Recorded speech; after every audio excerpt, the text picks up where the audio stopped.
రావణ్ పైన ఊప చట్టాన్ని ప్రయోగించడం మీద అందరూ పవన్ కళ్యాణ్ ఆడిపోసుకుంటున్నారు. వాస్తవంగా రావణ్ మీద ఊప చట్టం ప్రయోగించడం చంద్రబాబు నాయుడు యొక్క కుచిత స్వభావం వల్ల జరిగినటువంటిది. ఇప్పుడు ఊప అనే చట్టం తీవ్రవాద కార్యకలాపాలను నిరోధించడానికి వచ్చినటువంటి చట్టం.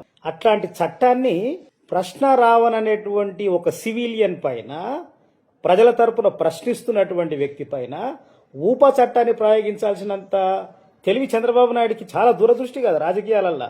తనకు తానే డబ్బా కొట్టుకుంటున్నాడు కదా. నాది విజన్ 2020, హైదరాబాద్లో హైటెక్ సిటీ కట్టిన, మక్క మసీద్కి రాళ్ళెత్తిన, అసెంబ్లీకి సున్నం వేసిన అని మాట్లాడతారు కదా. మరి ఇంత దూరదృష్టి కలిగిన వ్యక్తి, ఇంత రాజకీయంగా ఇంత తలబండిన వ్యక్తి నెత్తి నడిచింది, గడ్డం నడిచింది, అంతా నడిచింది. ఒక సాధారణ పౌరుని మీద ఊప చట్టం పెడతావా నువ్వు? నవ్వుకుంటున్నారు జనాలందరూ నిన్ను చూసి.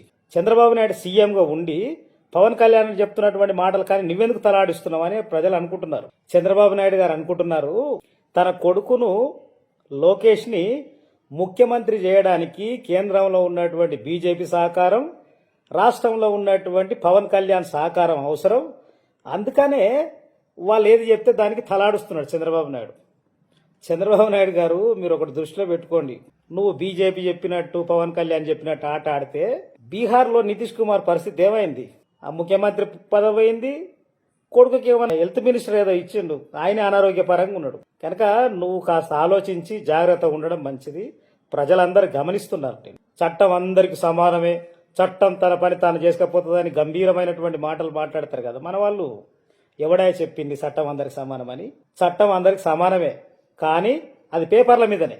కానీ చట్టం అమలు దగ్గరికి వచ్చేటప్పుడు చట్టం ఎప్పుడు కూడా ధనవంతుని పక్షాన, పలుకుబడి కలిగినటువంటి పక్షాన, అధికారం పక్షాన మాత్రమే చట్టం పనిచేస్తుంది.